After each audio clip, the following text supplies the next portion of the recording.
से पियाजी डोला बुनबे छूटै छै पसेना गरमी से म्यूजिक बाय मंटू मनी गरमी से पियाजी डोला बुनबे बोलू ना एना किए रूसल छी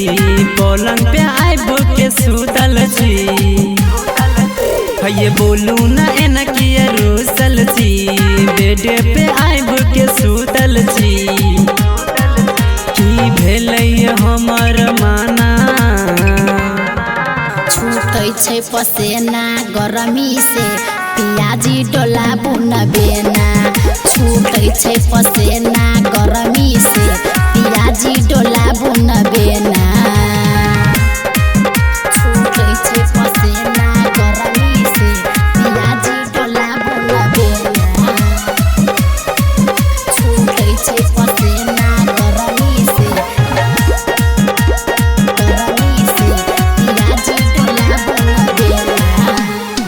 गर्मी स छूटै छै पसेना पूरा बदन जाइ भीजयो कुछ दिन रुकू न धनी किन देबो फ्रीज यो गर्मी स छूटै छै पसेना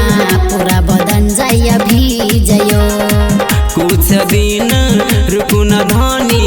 किन देबो फ्रीज यो अखन रुसू न फूलू नयना छूटै छै पसेना गरमी से पियाजी डोला बुनबे ना छूटै छै पसेना गरमी से पियाजी डोला बुनबे ना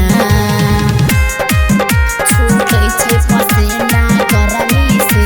पियाजी डोला बुनबे ना छूटै छै पसेना गरमी से पियाजी डोला बुनबे ना खाना पीना निक नहीं लागैया गरमी बेसियो शैलेंद्र सिराली से कह के धनी घर में लगा देब एसियो खाना पीना निक नहीं लागैया गरमी बेसियो नीरज जीवन से कह के धनी घर में लगा देब एसियो सिंगर संतोष कहियो हमर सोना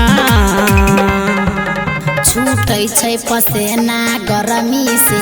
पियाजी डोला बुनबे ना छूटै छै पसेना